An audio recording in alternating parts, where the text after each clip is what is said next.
में एक पेड़ पौधे दिए हैं जिसकी कोई जाति नहीं, कोई धर्म नहीं, कोई भाषा नहीं है। वो सबको समान रूप से फल देते हैं। नमस्कार, आप सभी का स्वागत है मेरे YouTube चैनल जिंदगी टॉक्स विद शकू में। आज का जो विषय मैं लेके आई हूँ वृक्ष पेड़ पौधों पर है। मैं जो सीरीज शुरू करूंगी आपको कि मेरी बगिया। मैंने प्रयास किया है कि मैं कुछ पेड़ पौधे अपने घर में लगाए हैं। हालांकि जगह की बड़ी आपको पता है कि महानगरों में जगह की दिक्कतें हैं, और आप पेड़ पौधे फिर भी लगाइए अपने, क्योंकि प्रकृति ने ये बहुत अनमोल आपको एक खजाना दिया। जैसे वातावरण तो शुद्ध होता ही है, आपको भरपूर मात्रा में ऑक्सीजन मिलता है। तो चलिए शुरू करते हैं। आज जिस पौधे के बारे में शुरुआत करने वाली हूँ, वैसे तो आपने नीम, पीपल, बरगद, ये एक दैवीय वृक्ष है, लेकिन इनसे भी ऊपर एक और दैवीय वृक्ष है गुलर। जी हाँ, मैं आज आपको गुलर के बारे में बताऊंगी। वैसे अगर इसे अध्यात्म की दृष्टि से देखें तो यह शुक्र ग्रह का परिचायक है। शुक्र ग्रह का प्रतिनिधित्व करते हैं गुलर, और औषधि गुण से बहुत ये भरपूर है। तो चलिए आपको मैं दिखाती हूँ गुलर का पौधा। मेरी बगिया के पौधों से अपना परिचय कराने से पहले मैं आपसे यही कहूंगी कि आप प्लीज मेरे चैनल को सब्सक्राइब करिए, कमेंट बॉक्स में अपने कमेंट लिखना ना भूलिए और शेयर भी जरूर करिए। चलिए देखते हैं गुलर का पौधा।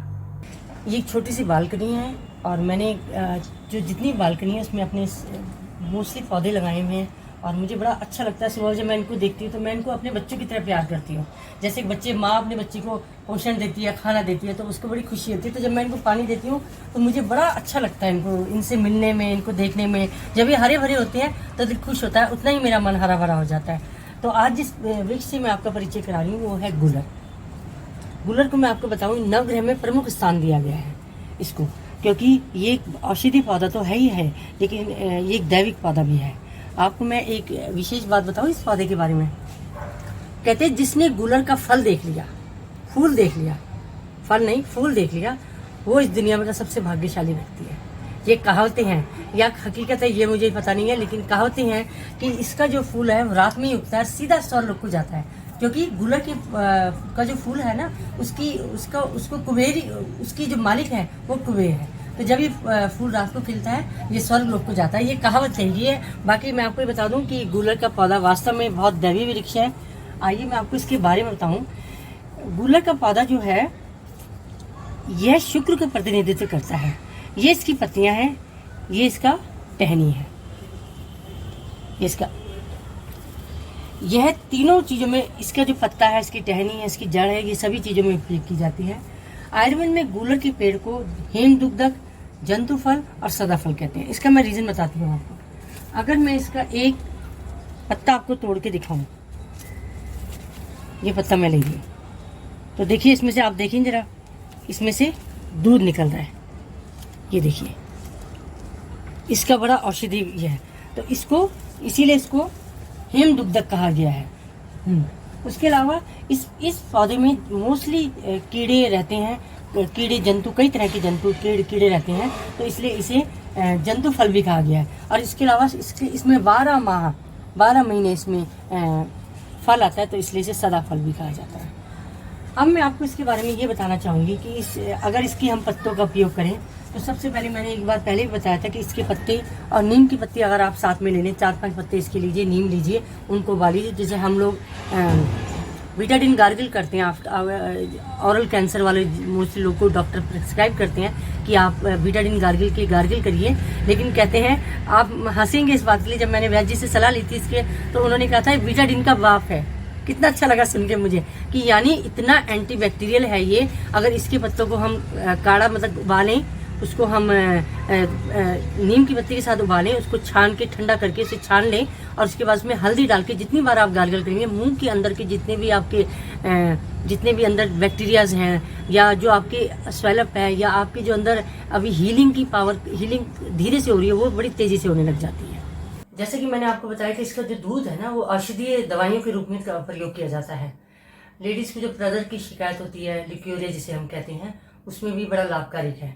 लेकिन मैं आपको फिर बताऊंगी, मैं कोई वैद्य नहीं हूँ, लेकिन आप जिस भी वैद्य से, क्योंकि आपको मैं जानकारी दे रही हूँ, जिस पौधे के बारे में मुझे ज्ञान प्राप्त हुआ, तो मैं चाहती हूँ, मैंने ये मुहिम समझ लीजिए आप मेरी, कि मैं कैंसर के लिए अवेयरनेस करती हूँ लोगों को कि हम बीमारी से क्यों जूझते हैं। कोई भी क्रोनिक डिजीज जब होती है, यानी हम प्रकृति से दूर जाते हैं, तो हमें कोई ना कोई बड़ी बीमारी घेर लेती है, और प्रकृति में इन सब बीमारियों की राज छुपी हुई है, इन सब का इलाज छुपा हुआ है, तो क्यों ना इनका साथ दिया जाए।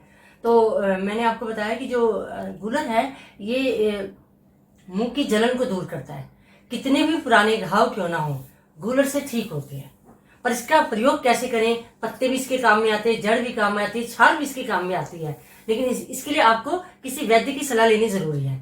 आपको मैंने सिर्फ ये बताया कि आप इसे कैसे प्रयोग करें इस पेड़ के बारे में। इसके अलावा मूत्र रोग जिनको होते हैं उसमें भी ये बड़ा फायदेमंद है।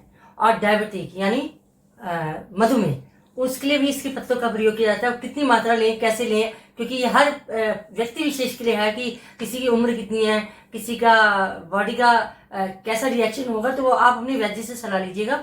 मैं आपको बता रही हूँ कि किस किस चीज में काम आ रहा है। पित्त विकार जिन लोग को, यानी गर्मी बहुत ज्यादा जिन लोग को होती है, पित्त की जिनको शिकायत होती है, पित्त जिनका बढ़ा हुआ होता है, आपको पता है आयुर्वेद में 3 चीजें, वात, पित्त और कफ, तो उनके लिए ये काफी लाभ, इसके पत्ते काफी लाभदायक है। तो आप इसे अपने वैद्य की सलाह से आप किस तरह से इसे प्रयोग करें जिनको इस चीज की शिकायत है। तो पित्त रोग में भी ये काम आता है। गंडवाल या ग्वाइटर जिनको होता है उनके लिए बहुत विशेष लाभदायक है, क्योंकि इसके पत्तों का प्रयोग उस बीमारी के लिए इस्तेमाल किया जाता है। इसके अलावा जो हमारे बॉडी में सूजन होती है या कोई घाव ऐसा है कि जैसे हम बाहरी कोई घाव है जो ठीक नहीं हो रहा, उसके लिए इसके पत्तों का इस्तेमाल किया जाता है। तो देखिए गूलर में कितनी औषधीय गुण है। और विभिन्न क्षेत्रों में वैसे ये मोस्टली जंगल के किनारे और नदी क्षेत्रों के पानी के आसपास काफी उगते हैं और इसका पेड़ कई कई मीटर तक ऊंचा होता है। और इसके अलावा मैं आपको ये बताना चाहूंगी कि कई जगह इसको अलग अलग नामों से पुकारा जाता है। इसको प्रत्येक क्षेत्र में, भारत के प्रत्येक क्षेत्र में अलग अलग नाम से पुकारा जाता है। मे भी क्योंकि गूलर सबको ना पता हो तो मैंने इसलिए कुछ नाम इनके लिखे हैं जो विशेष क्षेत्र हैं। तो आप इसे नेट में सर्च करके देख भी सकते हैं कि इसको, क्योंकि हो सकता है प्रत्येक क्षेत्र का अलग अलग भाषा का है, तो मैं इसको आपको बताती हूँ कि अलग क्षेत्र में क्या क्या नाम है। अंग्रेजी में से क्लस्टर फिग कहते हैं, अंग्रेजी में। इंग्लिश नाम जो है गूलर का क्लस्टर फिग है। आम भाषा में इसे हम गूलर कहते हैं, लेकिन अगर संस्कृत में इसे उदुम्बर कहते हैं, और अगर बंगला में कहें तो दुमुर, मराठी में उदुम्बर और गुजराती में उम्बरा कहते हैं इसको, और बिहार के क्षेत्र में इसे गुल्लड़ कहते हैं। तो आपको मैंने इस पौधे से परिचित कराया है। आशा है आपको मेरा ये एपिसोड अच्छा लगेगा, आपको कुछ इससे थोड़ा ज्ञान प्राप्त होगा। इसी तरह प्लीज आप मेरे चैनल को सब्सक्राइब करते रहिए, कमेंट बॉक्स में अपने कमेंट लिखिए और शेयर करिए मेरे वीडियोस को ज्यादा से ज्यादा। अगले एपिसोड में मेरी बगिया से मैं कौन सा ऐसा विशेष पौधा आपके लिए लेके आऊंगी। तब तक के लिए खुश रहें, स्वस्थ रहें, मस्त रहें। धन्यवाद।